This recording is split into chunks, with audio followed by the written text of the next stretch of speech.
Olá, meus irmãos, Deus os abençoe, no precioso nome de nosso Senhor Jesus Cristo. Sempre é um grande privilégio, uma grande honra quando chega essa hora para a nossa comunhão. Nós temos o grande princípio da palavra de Deus, que o justo da sua fé viverá. E nós estamos trabalhando pela fé perfeita, aquela fé que diz amém para cada verdade da palavra de Deus, aquela fé que não conhece outra coisa a não ser a pura palavra de Deus. Esta fé que dá lugar ao assim diz o Senhor, aquilo que está escrito, sem olhar para a esquerda nem olhar para a direita, sem acrescentar, sem tirar nada, apenas mantendo-se fiel àquilo que está escrito. E esta fé nos é restaurada pela mensagem de Malaquias capítulo 4. De acordo com a profecia, a fé vem pelo ouvir e ouvir a sua palavra. E esta fé nos seria restaurada aqui no tempo do fim, quando toda a palavra fosse restaurada, quando todos os mistérios fossem revelados, quando a palavra em todo o seu poder retornasse outra vez para a igreja. O pão da vida, veja, o pão espiritual, a palavra. Veja, por isso Jesus disse, nem só de pão viverá o homem, mas de cada palavra que sai da boca de Deus. E quando nós nos encontramos, veja, fracos, debilitados, é aí que nós precisamos buscar essa fé. Veja, a fé vem pelo ouvir e ouvir a sua palavra. Em Isaías capítulo 40, verso 30 a seguir, diz assim: os jovens se cansarão e se fatigarão, e os mancebos certamente cairão.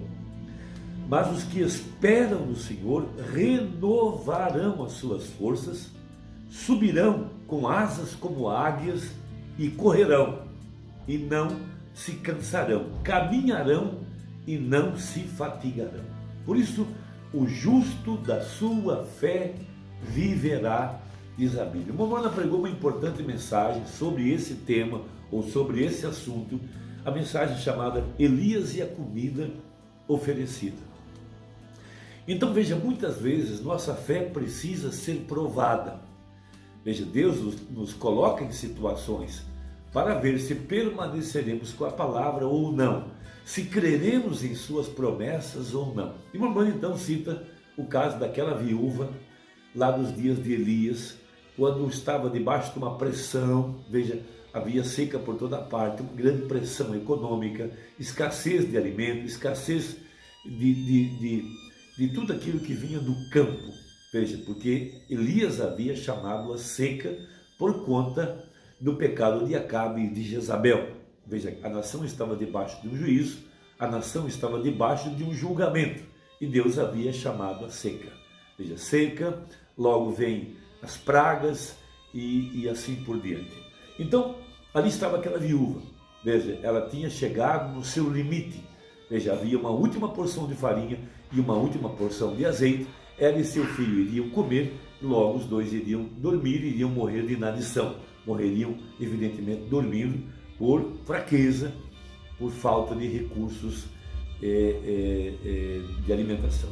Então, veja, diz o Mombrano uma coisa muito importante, e isso deve colocar o norte para a nossa fé, deve colocar alento em nossa alma, deve aumentar nossas expectativas. A fé, veja, move montanhas.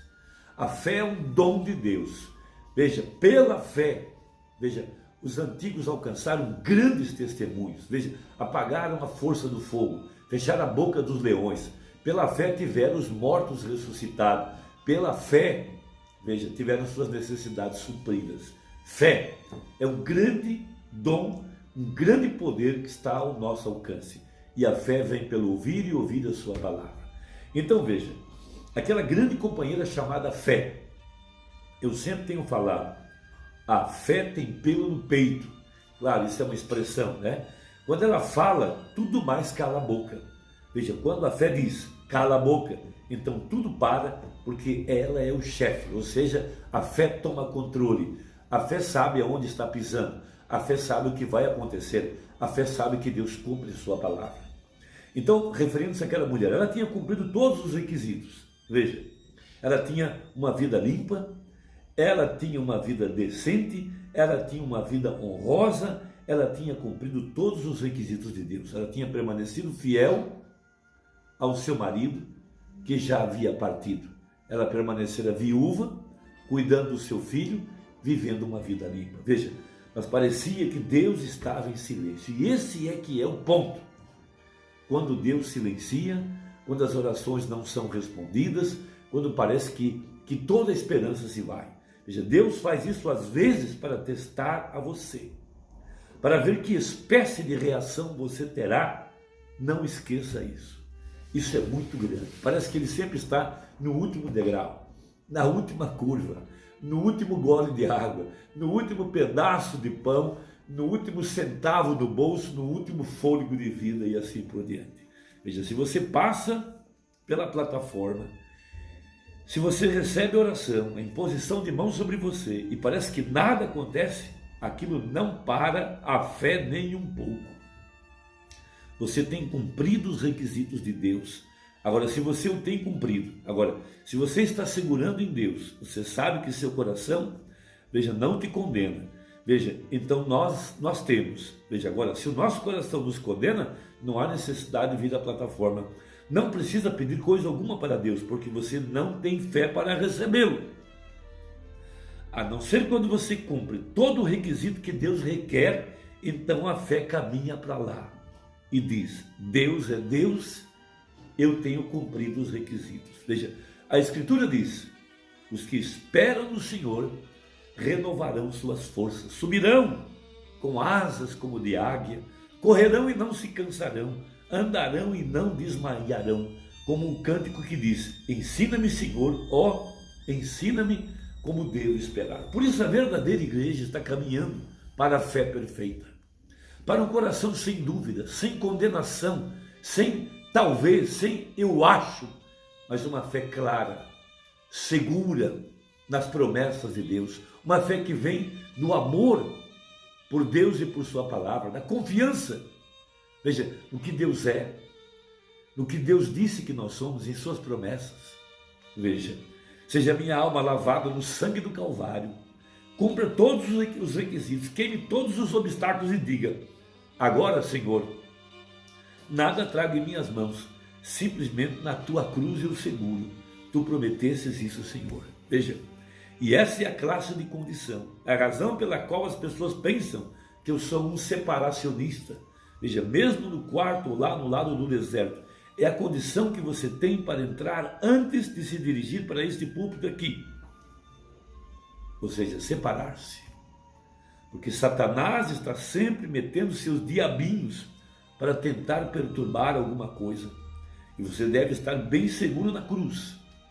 Não confiar em suas próprias habilidades, em seus próprios pensamentos. Veja, apoiando-se no eterno braço, não alegando inteligência, não alegando seu próprio pensamento, porém somente abra-se a si mesmo e deixe o Espírito Santo falar. É nessa condição que Deus quer a sua igreja. Fique nessa condição. Veja, Deus prova você. Todos os filhos que vêm a Deus devem ser primeiro provados, disciplinados, para ver se ele pode suportar a disciplina. Se nós andamos e falamos: oh, eu creio que Jesus Cristo é o Filho de Deus, que ele morreu pelos meus pecados e ressuscitou ao terceiro dia, ele foi ferido pelas minhas transgressões, moído pelas minhas iniquidades, o castigo que me traz a paz estava sobre ele, e pelas suas pisaduras eu sou curado. Quando você diz isto, com sua confissão, todos os seus pecados e suas iniquidades e suas habilidades e tudo que você tem, deixa no altar, então, aí, não tendo nada em seus braços, Satanás vai jogar todo o dardo que ele puder sobre você. Mas então, se você se desvia de lá e diz: bem, ou talvez eu não fui salvo, pode ser que eu não fique curado, então, desviando-se, a Bíblia diz que são filhos ilegítimos e não filhos de Deus. Veja, Deus testa cada filho de Abraão, como ele fez com Abraão, porque nós somos sementes de Abraão, estamos mortos em Cristo, nós somos sementes de Abraão e somos herdeiros de acordo com a promessa. A semente de Abraão E esse é o espírito que Abraão tinha. Ele tinha a promessa dada. E se nosso pai confiou em Deus e levou na promessa uma impossibilidade e segurou nela por 25 anos antes que fosse manifestada, se fortificando todo o tempo, sua semente é justamente como o pai. Não importa o que aconteça, quando nós recebemos oração, está acabado. Quando tiramos tudo do caminho e cumprimos todos os requisitos, tiramos tudo do caminho, então pedimos a Deus e ficamos aí sabendo que temos de recebê-lo. Veja, Deus testou Jó dessa maneira. Quando Jó pediu por misericórdia, ofereceu um sacrifício por seus filhos, a única coisa que aquele profeta tinha era uma oferta queimada, mas era tudo que Deus requeria. Tudo que Deus requer é o sangue de Jesus. É tudo confessado. E depois, peça o que quiserdes e vos será feito. Confie na promessa. E Ele é o sumo sacerdote da nossa confissão. Deus te abençoe. Espero que isso ajude a sua fé nesse momento e que Deus possa fortalecê-lo e fortificá-lo. É a minha oração, em nome de Jesus. Amém.